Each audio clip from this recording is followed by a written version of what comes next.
Um, all right. Good Little Henry. So, as I said, Good Little Henry is the second story in the storybook Old French Fairy Tales by the Countess of Segur.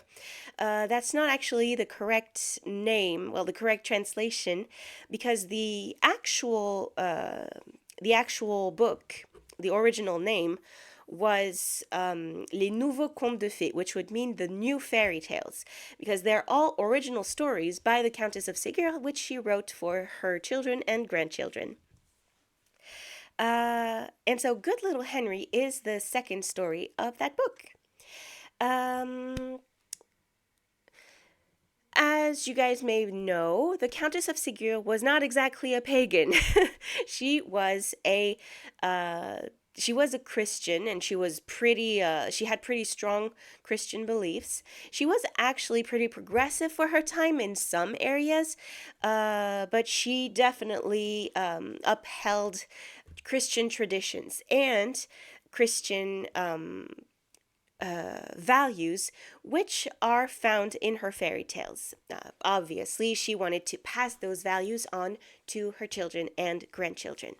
This story, the story of Good Little Henry, um, exemplifies some of those values. And, well, even if we all have complicated relationships with Christianity, um, those values are still good to examine, are still good to apply to your life if you feel like they do. And yeah, they're just good. they're just good.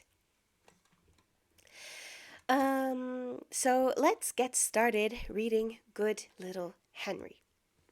I think I will read all of it, in one go.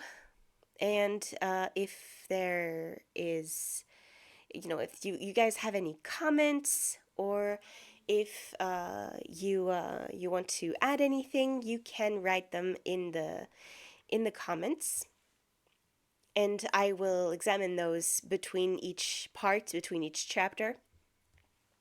But I will keep my own comments, I think, for the end, because my voice is already not really doing well. Okay, so Good Little Henry. The Poor Sick Mother. There was a poor woman, a widow, who lived alone with her little son Henry. She loved him tenderly, and she had good reason to do so, for no one had ever seen a more charming child. Although he was but 7 years old, he kept the house while his good mother labored diligently, and then left home to sell her work and buy food for herself and her little Henry. He swept, he washed the floor, he cooked, he dug, and cultivated the garden, and when all this was done, he seated himself to mend his clothes or his mother's shoes, and to make stools and tables, in short, to do everything his strength would enable him to do. The house in which they lived belonged to them, but it was very lonesome. In front of their dwelling there was a lofty mountain so high that no one had ever ascended to its summit, and besides it was surrounded by a rushing torrent, by high walls and insurmountable precipices. The mother and her little boy were happy, but alas, one day the poor mother fell sick. They knew no doctor, and besides they had no money to pay for one. Poor Henry did not know how to cure her. He brought her fresh, cool water, for he had nothing else to give her. He stayed by her night and day, and ate his little morsel of dry bread at the foot of her bed. When she slept, he looked at her sadly and wept. The sickness increased from day to day, and at last the poor woman was almost in a dying condition. She could neither speak nor swallow, and she no longer knew her little Henry, who was sobbing on his knees near her bed. In his despair he cried out, "Fairy bienfaisante, come to my help, save my mother." So, as you guys know, the Countess of Segur is not really good at subtlety when it comes to naming her characters. Fairy bienfaisante means the benevolent fairy. So, fairy benevolent. Henry had scarcely pronounced these words when a window opened, and a lady richly dressed entered, and in a soft voice said to him, "What do you wish of me, my little friend? You called me. Here I am." "Madame," cried Henry, throwing himself on his knees and clasping his hands, "if you are the fairy bienfaisante, save my poor mother, who is about to die, and leave me alone in the world." The good fairy looked at Henry most compassionately, and then, without saying a word, she approached the poor woman, bent over her, examined her attentively, breathed upon her, and said, "It is not in my power, my poor child, to cure your mother. Her life depends upon you alone. If you have the courage to undertake the journey I will point out to you." "Speak, madame, I entreat you to speak. There is nothing I will not undertake to save the life of my dear mother." The fairy replied, "You must go and seek the plant of life, which grows on top of the mountain that you see from this window. When you have obtained this plant, press its juice into the mouth of your mother, and she will be immediately restored to health." "I will start out immediately, madame, but who will take care of my poor mother during my absence? And, moreover," said he, sobbing bitterly, "she will be dead before my return." "Do not worry, my dear child. If you go to seek the plant of life, your mother will need nothing before you return. She will remain precisely in the condition in which you leave her. But you must dare many dangers and endure many things before you pluck the plant of life. Great courage and great perseverance are necessary on your part." "I fear nothing, madame. My courage, my perseverance shall not fail. Tell me how I shall know this plant amongst all the others which cover the top of the mountain." "When you reach the summit, call the doctor who has charge of this plant. Inform him that I have sent you, and he will give you a branch of the plant of life." Henry kissed the good fairy's hands and thanked her heartily, took a sorrowful leave of his mother, covering her with kisses, put some bread in his pocket, and set out after saluting the fairy respectfully. The fairy smiled encouragingly at this poor child, who so bravely resolved to ascend a mountain so dangerous that none of those who had attempted it had ever reached the summit. Okay, we're reaching chapter 2, the crow, the cock, and the frog. They could seriously make an effort in their translation. Yeah, I know, I'm an adult, this is not funny. Whatever. Little Henry marched resolutely to the mountain, which he found much more distant than it had appeared to him. Instead of arriving in half an hour as he had expected, he walked rapidly the whole day without reaching its base. About 1/3 of the way, he saw a crow, which was caught by the claw in a snare which some wicked boy had set for him. The poor crow sought in vain to release himself from this trap, which caused him cruel sufferings. Henry ran to him, cut the cord which bound him, and set him at liberty. The poor crow flew off rapidly after having said to Henry, "Thanks, my brave Henry. I will see you again." Henry was much surprised to hear the crow speak, but he did not relax his speed. Yeah, I would have been very surprised to hear a crow speak as well. Some time afterwards, while he was resting in a grove and eating a morsel of bread, he saw a cock followed by a fox, and about to be taken by him in spite of his efforts to escape. The poor frightened cock passed very near to Henry, who seized it adroitly and hid it under his coat without the fox having seen him. The fox continued his pursuit, supposing that the cock was before him. Henry did not move till he was entirely out of sight. He then released the cock, who said to him in a low voice, "Many thanks, my brave Henry. I will see you again." Henry was now rested.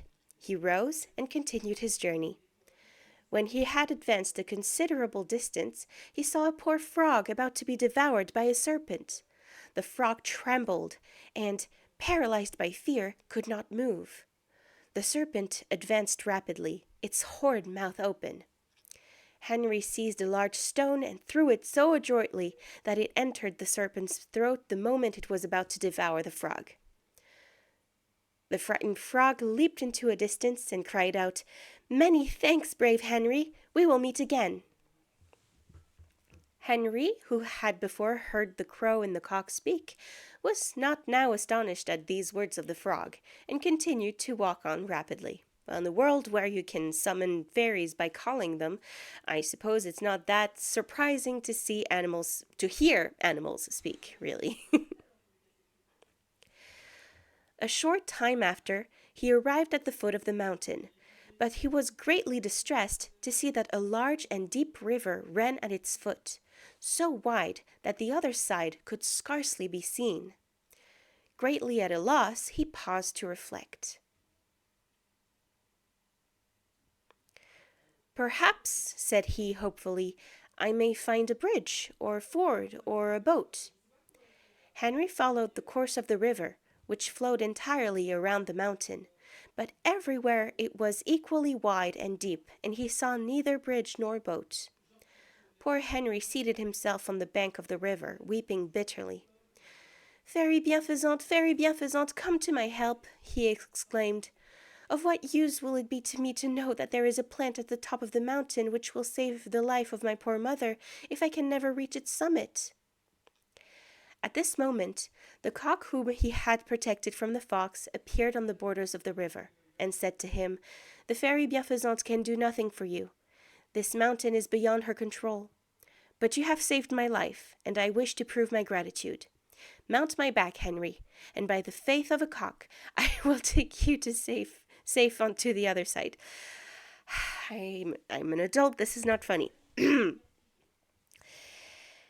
Henry did not hesitate. He sprang on the cock's back, fully expecting to fall into the water, but his clothes were not even moist. The cock received him so adroitly on his back that he felt as secure as if he had been on horseback. He held on firmly to the crest of the cock, who now commenced the passage. The river was so wide that he was flying constantly 21 days before he reached the other shore. But during these 21 days Henry was not sleepy and felt neither hunger nor thirst. When they arrived, Henry thanked the cock most politely, who graciously bristled his feathers and disappeared. A moment after this, Henry turned, and to his astonishment, the river was no longer to be seen. It was without doubt the genie of the mountain, who wished to prevent my approach. "What do you mean, genius?" "Okay," said Henry. "But with the help of the good fairy bienfaisante, I think I shall yet succeed in my mission." I keep seeing the word génie being translated into genius, but I've always heard of genius as in someone who's very, very intelligent, why a genie is the actual magical creature. So, can you guys, tell me, English is I'm technically native in English, but there are some words like this one that confuse me still. So let me know if you will. Okay, chapter 3, The Harvest. Henry walked a long, long time, but he walked in vain, for he saw that he was no further from the foot of the mountain and no nearer to the summit than he had been when he crossed the river. Any other child would have retraced his steps, but the brave little Henry would not allow himself to be discouraged. Notwithstanding his extreme fatigue, he walked on 21 days without seeming to make any advance. At the end of this time, he was no more discouraged than at the close of the first day. "If I am obliged to walk 100 years, he said aloud, I will go out. Excuse me, midnight has decided to destroy the door again. So let's continue. All right, let's go back. Notwithstanding his extreme fatigue, he walked on 21 days without seeming to make any advance. At the end of this time, he was no more discouraged than at the close of the first day. "If I am obliged to walk 100 years," he said aloud, "I will go on till I reach the summit." "You have then a great desire to arrive there, little boy," said an old man, looking at him maliciously and standing just in his path. "What are you seeking at the top of this mountain?" "The plant of life, my good sir, to save the life of my dear mother who is about to die." The little old man shook his head, rested his little pointed chin on the top of his gold-headed cane, and after having a long time regarded Henry, he said, "Your sweet and fresh face pleases me, my boy. I am one of the genii of this mountain." Ah, maybe that's why it is. Maybe genie is actually plural and genius is the singular. Oh, I get it now. Okay, well, I think I will. Well, I I will be smarter when I go to bed tonight. That's actually a French expression. What was the English expression again? The more you know. I think it's the more you know. Okay, well, the more you know. I am one of the genii of this mountain. I will allow you to advance on condition that you will gather all my wheat, that you will beat it out, make it into flour, and then into bread.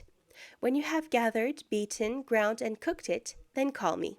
You will find all the necessary implements in the ditch near you. The fields of wheat are before you and cover the mountain." The old man disappeared, and Henry gazed in terror at the immense fields of wheat which were spread out before him. But he soon mastered this feeling of discouragement, took off his vest, seized the scythe, and commenced cutting the wheat diligently.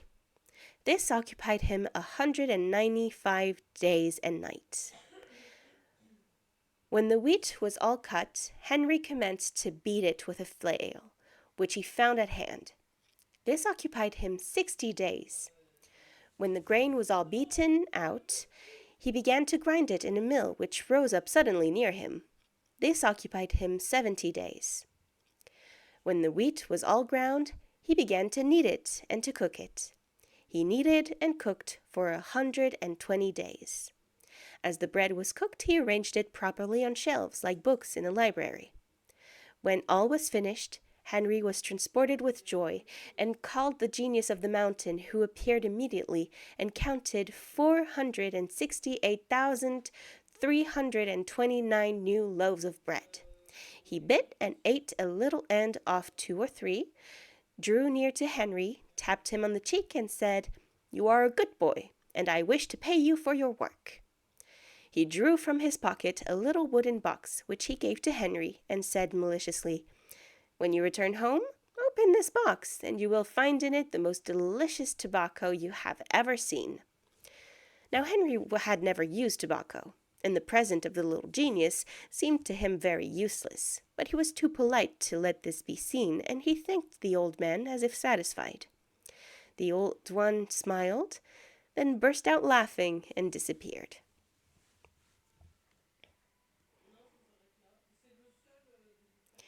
Chapter 4, I think, The Vintage. Henry began to walk rapidly and perceived with great delight that every step brought him nearer to the summit of the mountain. In 3 hours he had walked 2/3 of the way, but suddenly he found himself arrested by a very high wall which he had not perceived before. He walked around it and found, after 3 days' diligent advance, that this wall surrounded the entire mountain, and that there was no door, nor the smallest opening by which he could enter. Henry seated himself on the ground to reflect upon this situation. He resolved to wait patiently. He sat there 45 days. At the end of this time, he said, "I will not go back if I have to wait here 100 years." He had scarcely uttered these words when a part of the wall crumbled away with a terrible noise, and he saw in the opening a giant brandishing an enormous cudgel. "You have the great desire to pass here, my boy? What are you seeking beyond my wall?" "I am seeking the plant of life, Master Giant, to cure my poor mother who is dying. If it is in your power, and you will allow me to pass this wall, I will do anything for you that you may command." Is it so? Well, listen. Your countenance pleases me. I am one of the genii of this mountain. I will allow you to pass this wall if you will fill my wine cellar. Here are all my vines. Gather the grapes, crush them, put the juice in the casks, and arrange them well in my wine cellar. You will find all the implements necessary at the foot of this wall. When it is done, call me." The giant disappeared, closing the wall behind him. Henry looked around him, and as far as he could see, the vines of the giant were growing luxuriously. "Well, well," said Henry to himself, "I cut all the wheat of the little old man, I can surely also gather the grapes of the big giant. It will not take me so long, and it will not be as difficult to make wine of these grapes as to make bread of the wheat." That illustration is very interesting. I like how the the grapes are bigger than than little Henry. Those are interesting clothes as well.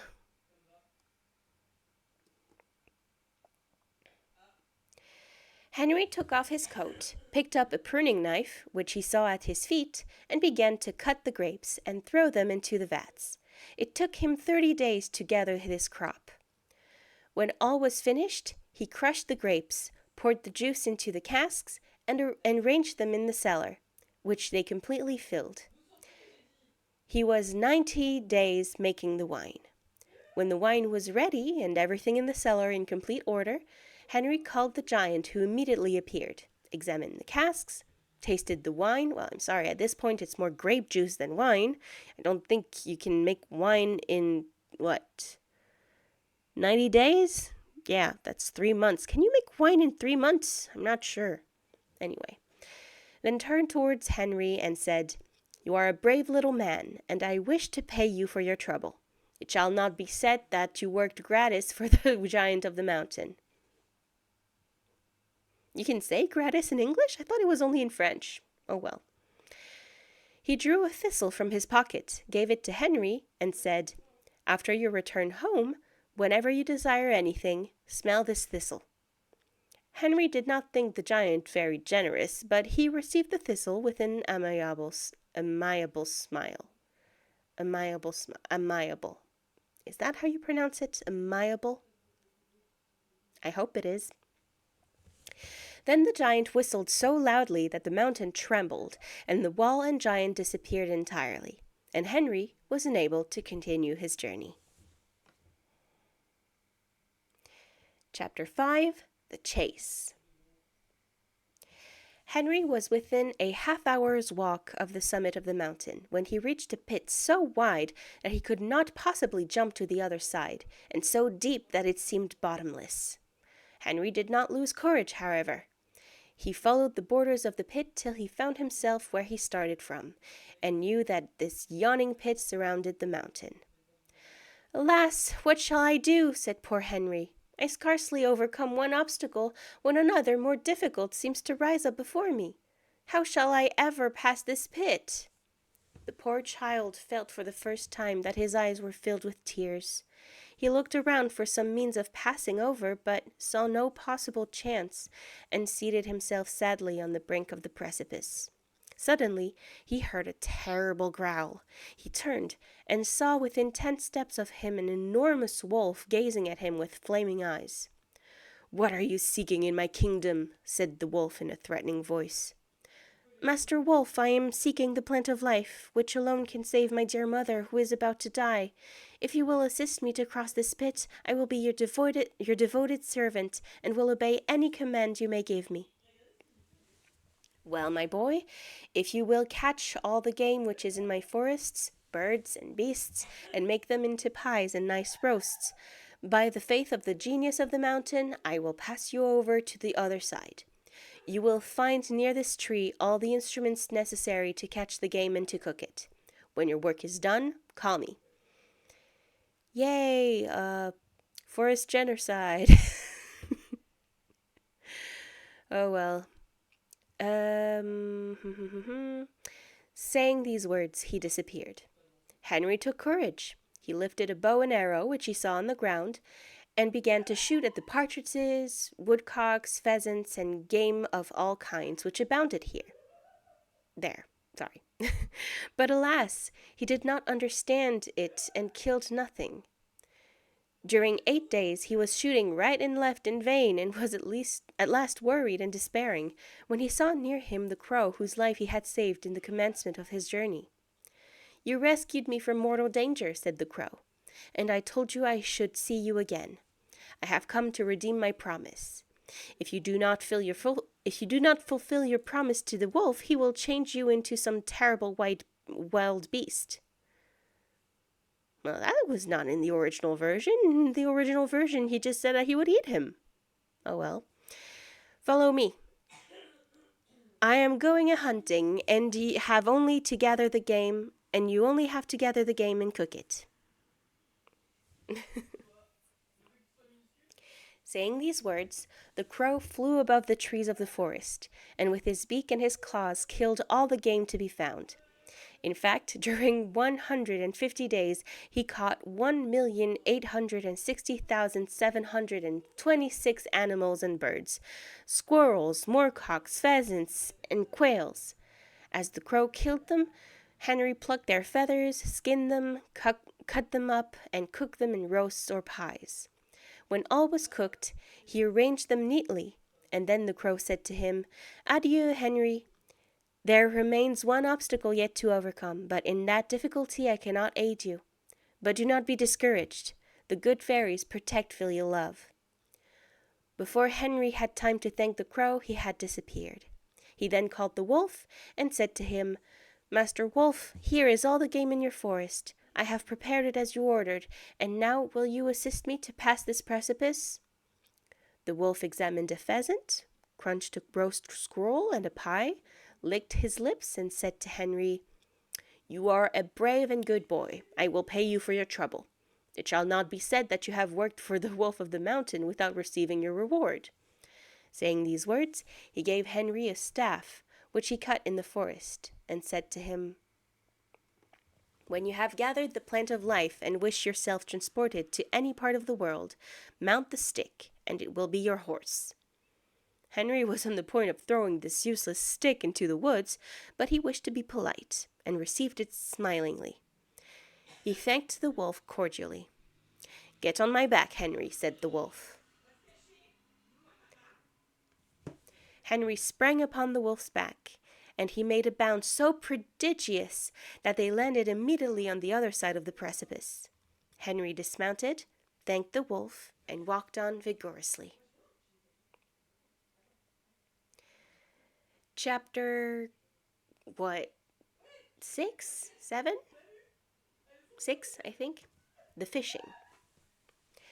At last, after so many labors and perils, Henry saw the lattice of the garden in which the plant of life was growing, and his heart bounded for joy. He looked always upwards as he walked, and went on as rapidly as his strength would permit, when suddenly he fell into a hole. He sprang backwards, looked anxiously around him, and saw a ditch full of water, large and long, so long indeed that he could not see either end. "Without doubt, this is the last obstacle of which the crow spoke to me," said Henry to himself. "Since I have overcome all my other difficulties with the help of the good fairy Bienfaisante, she will assist me to surmount this also. It was surely she who sent me the cock, the crow, and the old man, the giant, and the wolf. I will wait patiently till it shall please her to assist me this time." On saying these words, Henry began to walk along the ditch, hoping to find the end. He walked on steadily 2 days, and found himself at the end of that time just where he had started. Henry would not give way to distress. He would not be discouraged. He seated himself on the borders of the ditch and said, "I will not move from this spot till the genius of the mountain allows me to pass this ditch." Henry had just uttered those words when an enormous cat appeared before him and began to mew so horribly that he was almost deafened by the sound. Meow! Having cats, I can testify, their meows can be pretty deafening. The cat said to him, "What are you doing here? I do not know. Do you not know that I could tear you to pieces with one stroke of my claws?" "I do not doubt your power, Mr. Cat, but you will not do so when you know that I am seeking the plant of life to save my poor mother, who is dying. If you will permit me to pass your ditch, I will do anything in my power to please you."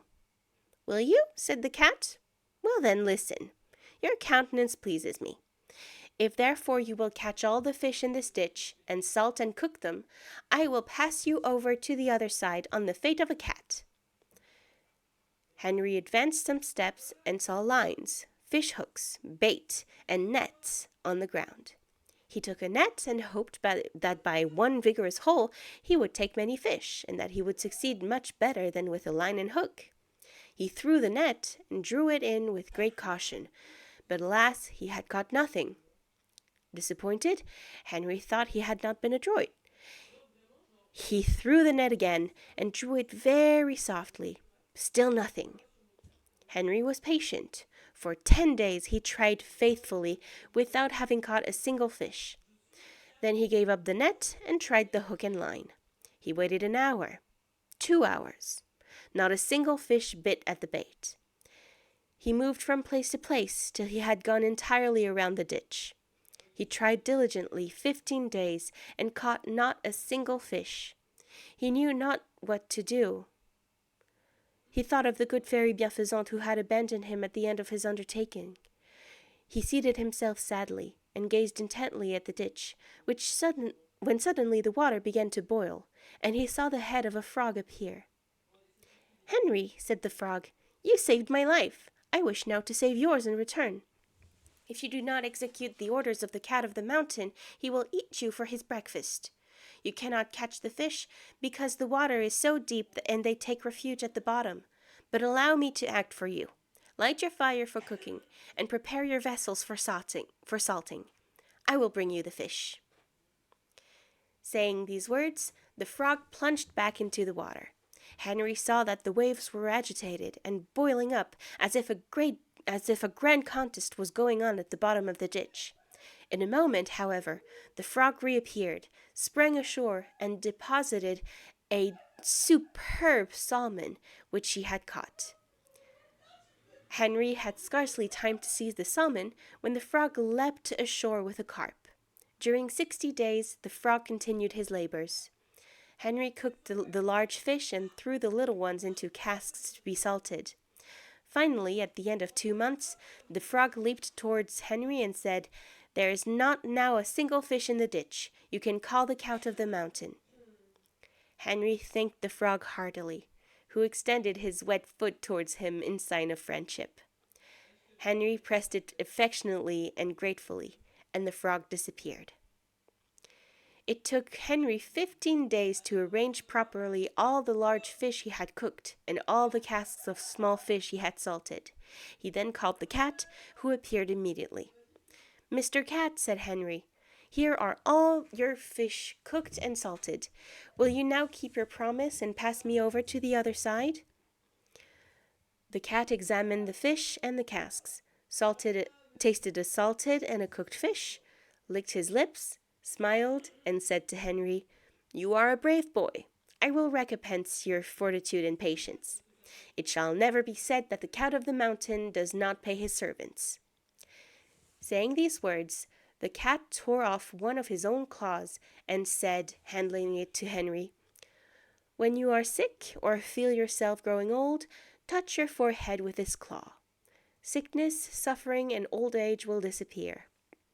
This miraculous claw will have the same virtue for all that you love and all who love you." Oh, sorry, I think midnight is back. Here we are again. Sorry about this, guys.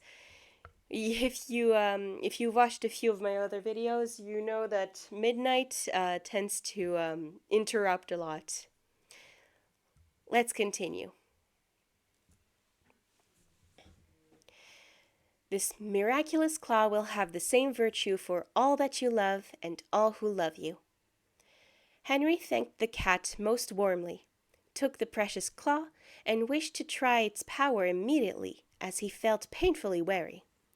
The claw had scarcely touched his brow, brow, when he felt as fresh and vigorous as if he had just left his bed. The cat looked on smiling and said, "Now get on my tail." Henry obeyed. He was no sooner seated on the cat's tail than he saw the tail lengthen itself till it reached across the ditch. Oh, we're getting there, guys. The plant of life. When he had saluted the cat respectfully, Henry ran towards the garden of the plant of life, which was only 100 steps before him. He trembled lest some new obstacle should retard him, but he reached the garden lattice without any difficulty. He sought the gate and found it readily, as the garden was not large. But alas, the garden was filled with innumerable plants, utterly unknown to him, and it was impossible to know how to distinguish the plant of life. Happily, he remembered that the good fairy Bienfaisante had told him that when he reached the summit of the mountain, he must call the doctor who cultivated the garden of the fairies. He called him then with a loud voice. In a moment he heard a noise among the plants near him, and saw issue from them a little man no taller than a hearth brush. He had a book under his arm, spectacles on his crooked little nose, and wore the great black cloak of a doctor. I like this illustration. "What are you seeking, little one?" said the doctor. "And how is it possible that you have gained this summit?" "Doctor, I come from the fairy Bienfaisante to ask the plant of life to cure my poor sick mother who is about to die." "All those who come from the fairy Bienfaisante," said the little doctor, raising his hat respectfully, "are most welcome. Come, my boy, I will give you the plant you seek." The doctor then buried himself in the botanical garden, where Henry had some trouble in following him, as he was so small as to disappear entirely among the plants. At last they arrived near a bush growing by itself. Oh, sorry. I'm getting quite tired. As I said, I'm not entirely recovered yet.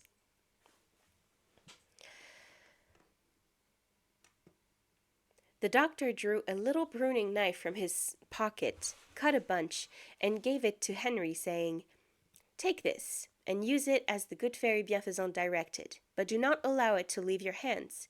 If you lay it down under any circumstances, it will escape from you, and you will never recover it."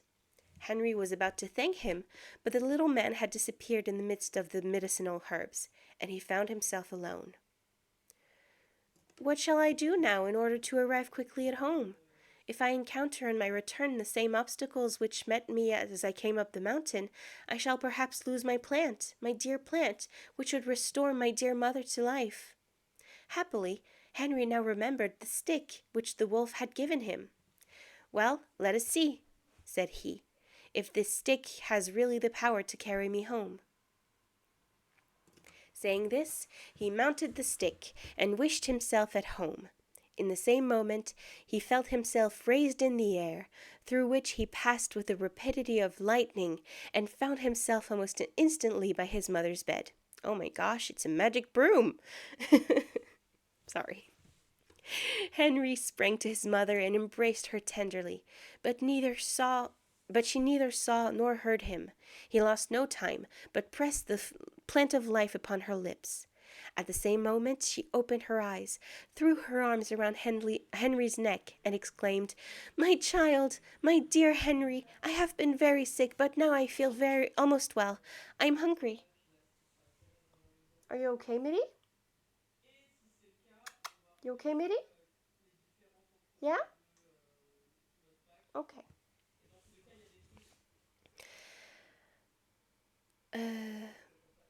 Then, looking at him in amazement, she said, How you have grown, my darling? How is this? How can you have changed in a few days?" Henry had in green, I am really getting tired, guys. I'm so sorry. Henry had indeed grown a head taller. 2 years, 7 months, and 6 days had passed away since he left his home. He was now nearly 10 years old. Before he had time to answer, the window opened, and the good fairy Bienfaisante appeared. She embraced Henry, and oh dear, and approaching the couch of his mother, related to her all that little Henry had done and suffered, the dangers he had dared, the fatigues he endured, the courage, the patience, the goodness he had manifested. Henry blushed on hearing himself thus praised by the fairy. His mother pressed him to her heart and covered him with kisses. After the first moments of happiness and emotion had passed away, the fairy said, "Now, Henry, you can make use of the present of the little old man and the giant of the mountain." Henry drew out his little box and opened it. Immediately there issued from it a crowd of little workmen, no larger than bees, who filled the room. They began to work with such promptitude that in a quarter of an hour they had built and furnished a beautiful house in the midst of a lovely garden, with a thick wood on one side and a beautiful meadow on the other. "All this is yours, my brave Henry," said the fairy. "The giant's thistle will obtain for you all that is necessary. The wolf's staff will transport you where you wish. The cat's claw will preserve your health and your youth, and also that of your dear mother. Adieu, Henry. Be happy, and never forget that virtue and filial love are always recompensed." Henry threw himself on his knees before the fairy, who gave him her hand to kiss, smiled upon him, and disappeared. Henry's mother had a great desire to arise from her bed and admire her new house, her garden, her woods, and her meadow. But alas, she had no dress. During her first illness, she had made Henry sell all that she possessed, as they were suffering for bread. "Alas, alas, my child, I cannot leave my bed. I have neither dresses nor shoes." "You shall have all those things, dear mother," exclaimed Henry. Drawing his thistle from his pocket, he smelled it while he wished for dresses, linen, shoes for his mother and himself, and also for linen for the house. At the same moment, the presses were filled with linen. His mother was dressed in a good and beautiful robe of merino, and Henry completely clothed in blue cloth with good substantial shoes. They both uttered a cry of joy. His mother sprang from her bed to run through the house with Henry. Nothing was wanting. Everywhere the furniture was good and comfortable. The kitchen was filled with pots and kettles, but there was nothing in them.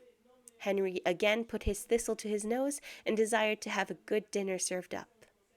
A table soon appeared, with good smoking soup, a splendid leg of lamb, a roasted pullet, and good salad. They took seats at the table with the appetite of those who had not eaten for 3 years. The soup was soon swallowed, the leg of lamb entirely eaten, then the pullet, then the salad. When their hunger was thus appeased, the mother, aided by Henry, took off the cloth, washed and arranged all the dishes, then put the kitchen in perfect order. Then they made up their beds with the sheets they found in the presses, and went happily to bed, thanking God and the good fairy Bienfaisante. The mother also gave grateful thanks for her dear son Henry. They lived thus most happily. They wanted nothing. The thistle provided everything. They did not grow old nor sick. The clock cured every ill. They never used the staff, as they were too happy at home ever to desire to leave it. Henry asked of his thistle only 2 cows, 2 goat horses, and the necessaries of life for every day. He wished for nothing superfluous, either in clothing or food, and thus he preserved his thistle as long as he lived. It is not known when they died. It is supposed that the Queen of the Fairies made them immortal and transported them to her palace, where they still are. And that is the end of the story of Good Little Henry. I hope that you liked it. There's a lot to say about the story, but I'm going to have to be brief because my voice is already kind of failing. Yeah. Let me just, oh, there we are. That way you can see me a little bit better. Because I know that I'm worth it, aren't I? So, what to say about this story? Personally, I really like it because I do think that the virtues exemplified in this story are very important to have. There's obviously the virtues, well, the virtues, that's kind of a Christian term. Values, I would say. The value of patience, for example, the value of courage, of perseverance. There's something that's pretty proeminent in this story. It's the fact that Henry has to work a lot to get to his goal.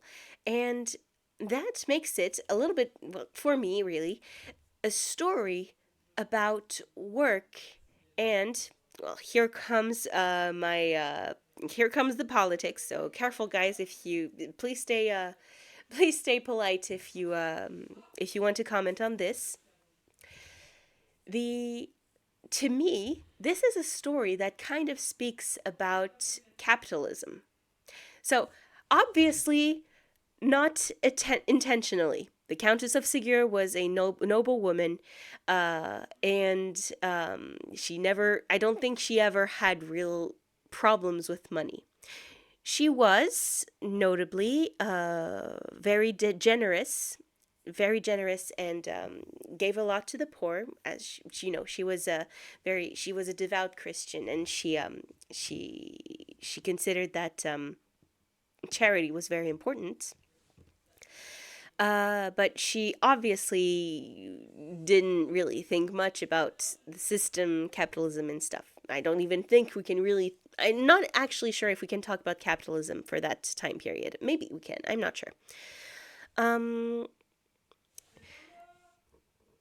the In the story, little Henry has to work a lot to get what he wants. So you kind of have the ultimate goal, which, if you extrapolate a little, is the comfortable life, free of disease and need that Henry and his mother get to live at the end. Um, and bless you, Mitty. And getting there is kind of having to work for a long time, having to work tirelessly uh, to get there. And it says something that in order to get there, Henry needed not only to work, but also he needed the help of animals, the help of specialists, really, who knew better than him how to hunt, how to fish, how to cross the river. Uh, and he also needed the help of the fairy, who prevented him from feeling thirst and hunger and fatigue. Uh, so basically, if you analyze it that way, this is kind of a story telling her you literally need divine intervention to succeed in this system. If you want a happy life, well, you can work as much as you want, but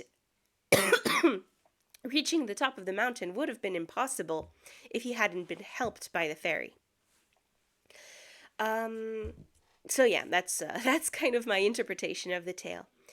There's also obviously the values of filial love, love for your parents, love for your family, and it's really sweet how much Henry cares for his mother.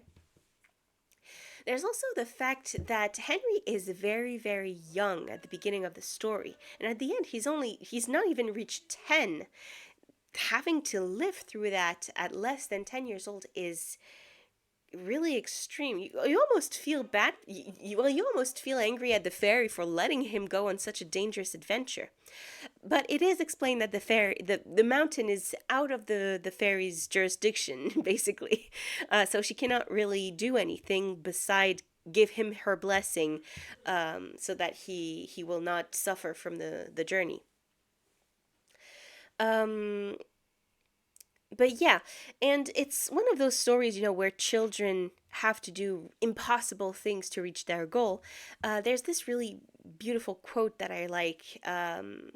It was, I can't remember what the name of the author was, but the quote was, um, fairy tales do not tell children that dragons exist. Children already know that dragons exist. Fairy tales tell children that dragons can be killed.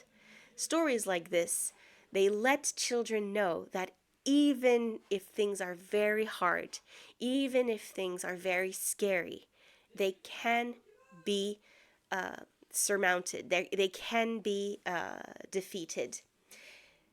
And even if you have to do impossible tasks that you do not know how to do, as long as you have courage, and you can count on the love and friendship of people around you, then you will be safe. Well, that and also fairies. All right. Well, I think that's my cue. Um, I hope that you guys liked this story. I'm going to reduce the pace in the following weeks because I will be very busy preparing for my wedding because I am getting married at the end of April. So that also means that there will not be a Beltane um, there will not be a Beltane live stream.